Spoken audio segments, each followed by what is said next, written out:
Daniil Medvedev explains the key reason why he was able to beat Alex de Minaur during tough match in Shanghai. Daniil Medvedev is back on the charge, making the semifinal of a second successive event on the Asian swing by beating Alex de Minaur at the Shanghai Masters.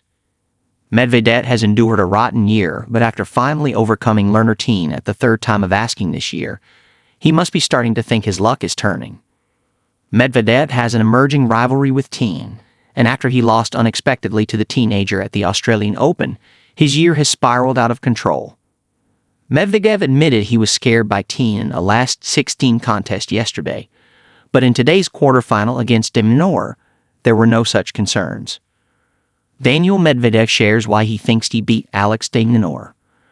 The 29-year-old is now close to reaching a Masters 1000 final, and he will be desperate to finish his year with a flourish after a drab year in terms of the Grand Slam events. This was the best that Medvedev has played for quite some time, and he will take a lot of confidence from beating a player who is very hard to beat in de Minaur. After the match, Medvedev shared why he thought he was able to come through a tough match and beat de Minaur in straight sets. He said, "It was a tight match. He had a lot of opportunities, maybe a tiny bit more than me. Not in the first set, but number. Actually not true. He had one game, and I had two in the second. So, tight match. I managed to be a bit more clutch in the important moments. So, happy with the way I played, especially the last two games, and I'm happy to be through. Yeah, it was a great match. I was serving good in important moments. For sure, a couple of double faults in the first set.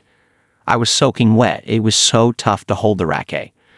I'm just super happy to be in the semifinals in Shanghai. I'm looking forward to the next match.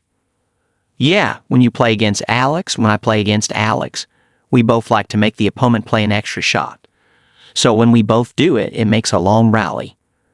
But yeah, I was pretty tired after the last match, so I'm happy that I managed to fight, to stay in it.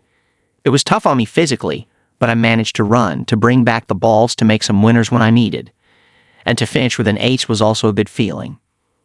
Daniil Medvedev can quickly rise up the rankings once again. Last year, Medvedev was ranked so highly that he qualified for the end-of-year ATP Finals event in Turin. But fast forward 12 months and things aren't quite as rosy.